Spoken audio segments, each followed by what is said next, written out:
நம்ம இன்றைக்கி ஒரு மிக்சர் பண்ணலாம்ப்பா. திடீர் மிக்சர் இதுக்கு பேர்.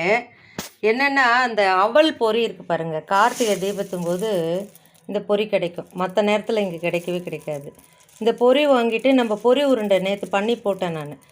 அதோட மீது என்ன பண்ணுறது, இந்த மாதிரி ஒரு மிக்சராக பண்ணுறது. இதை வந்து நல்லா ஜெலிச்சிட்டு நல்லா மண்ணெல்லாம் இல்லாமல் தொடச்சிட்டு இதை பானாலில் போட்டு கொஞ்சம் சூடு, அது பொறப்புறனே தான் இருக்கும், இருந்தாலும் கொஞ்சம் நம்ம தொடச்சிட்டு இப்போ இது பானாலில் போட்டு கொஞ்சம் சூடு பண்ணி இதை கொட்டி வச்சுட்டேன். இப்போ இதை நம்ம டைட்டாக மூடி வச்சிடலாம், இந்த மழைக்கு வேஸ்ட் ஆகிடும். அதுக்கப்புறமா அதில் வறுத்து போடுறதுக்கு ஒரு கப்பு கடல மாவு எடுத்து வச்சுருக்கேன். ஒரு கப்பு அரிசி மாவு போட்டு கொஞ்சம் காரா பூந்தியும் கொஞ்சம் ரிப்பனும் புழியலான் இருக்கேன். அது 2 தான் புழிஞ்சு போட போகிறேன். கொஞ்சம் தான் இருக்குது கடல மாவு. அது திடீர் மிக்சர் இல்லை, ஏற்பாடு இருந்தால் தானே நிறைய இருக்கும் எல்லாம், அதனால் அதுக்கு கொப்பரை இருந்தது ஒரு அரை மூடி, அது நல்லா சீவி வச்சுருக்கிறேன்.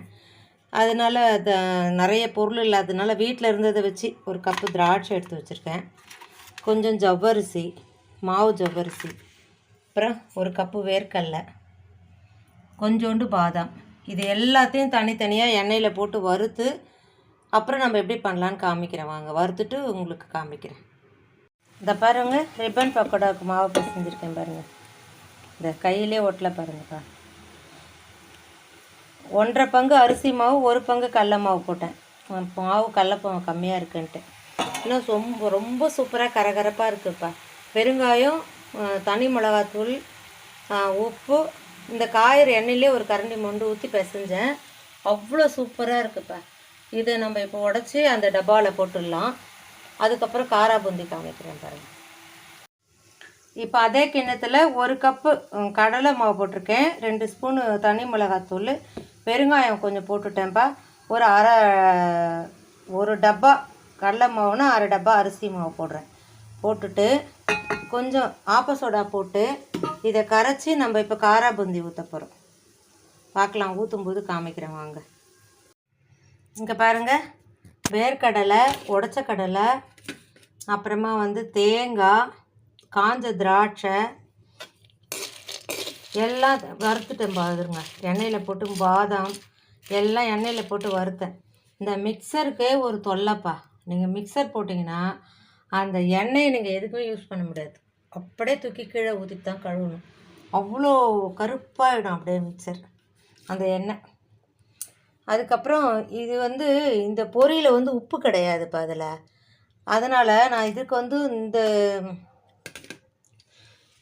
ரிப்பன் பக்கோடாவுக்கும் காரா பூந்திக்கும் உப்பு பெருங்காயம் போட்டிருக்கேன். ஆனால் இதுக்கு பெருங்காயம், அந்த பொரிக்கு உப்பு, அதனால் சேர்த்தே போட்டிருக்கேன் பாருங்கள். 2 ஸ்பூன் உப்பு, 1 ஸ்பூன் பெருங்காயம், நல்லா ஒரு 2 ஸ்பூனு தனி மிளகாப்பொடி. எங்கள் மிளகாப்பொடி கலர் என்ன, இந்த காஷ்மீரி சில்லி போட்டு அரைச்சதுனால காரம் கம்மியாக இருக்கும், கலர் ரொம்ப தூக்கலாக இருக்கும். இப்போ நம்ம இதை வந்து கலரிட்டு இந்த மிக்சரில் கொட்டிட வேண்டியது தான். கொட்டி எல்லாம் குலுக்கி ஒரே டப்பாவில் வச்சுட்டோன்னா சூப்பரான ஒரு திடீர் மிக்சர். நீங்களும் ட்ரை பண்ணி பாருங்கள், செய்து பாருங்கள். சூப்பரான மிக்சர் கிடைக்கும் உங்களுக்கு. பாருங்கள், அருமையான மிக்சரு. இந்த அவல் வந்து நம்ம சாதாரணமாக அவல் பொரித்து போடுவோம். இது வறுத்து பொரியினால எண்ணெய் கம்மியாக செலவாகும், உடம்புக்கும் ரொம்ப நல்லது. இப்போ இதில் வேண்டாத எண்ணெய்லாம் இருக்குது பாருங்கள், அது இல்லாமல் இந்த பொரி இழுத்துக்கும், நமக்கு உடம்புக்கு எந்த கெடுதலும் வராது.